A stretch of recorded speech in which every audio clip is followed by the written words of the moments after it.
मनाचा वेध घेणारे news channel star city one. राज्यातील आणि देशातील राजकीय घडामोडी पाहण्यासाठी आणि इतरही बातम्या पाहण्यासाठी सबस्क्राइब करा स्टार सिटी वन। पाठीमागच्या काळात ठाकरे बंधू एकत्र येतील अशी एक शक्यता होती। त्यानंतर दादा आणि साहेब सुप्रिया सुळेंना प्रश्न विचारण्यात आला की पवार कुटुंब एकत्र येईल का, त्यावर ते म्हणले पांडुरंगाची इच्छा। तुम्हाला काय वाटतं, कुटुंबाने एकत्र यावं राजकीय आणि कुटुंब म्हणून? मी राजकीय भूमिका या ठिकाणी मांडली।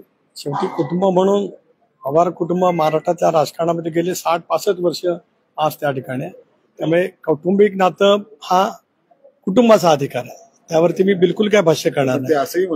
पण राजकीय भूमिका ही स्पष्ट निर्विवादपणाची आहे की आमची वाटचाल मोदी साहेबांच्या नेतृत्वाखालच्या इंडियामधली आज आहे, उद्याही राहील। पण त्याचं असंही म्हणणं होतं दादा आणि साहेब जे ठरवतील ते मला मान्य असेल। दादांनी आणि पक्षांनी सामुदायिक निर्णय घेतला इंडियामध्ये राहण्याचा, पुढे ठरवलं नाही तो विषय येतच नाही। पक्षाच्या कुठल्याही फोरमवरती आम्ही घेतलेल्या निर्णयामध्ये बदल होण्याचे कुठलेही संकेत आज नाहीत, उद्याच्या भविष्यामध्ये येण्याची सुतराम शक्यता नाही। बाकी इतर जे काय असेल तो कौटुंबिक बाब आहे। सांगली जिल्ह्यातले 4 ते 5 माजी आमदार तुमच्या पक्षामध्ये आले, विषय जयंत पाटलांविषयीचा आहे। जयंत पाटील कधी येणार तुमच्या पक्षामध्ये, काय भेटी? जयंत पाटील येणार असं तुम्हाला कोणी सांगितलं? जयंत पाटील एक 90 सालापासून महाराष्ट्राच्या राजकारणामध्ये प्रभावीपणाने काम करणारे एक सहकारी आहेत।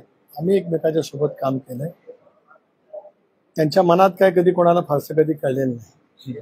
त्यामुळे उद्याच्या भविष्यातली त्यांची वाटचाल काय मला माहित नाही।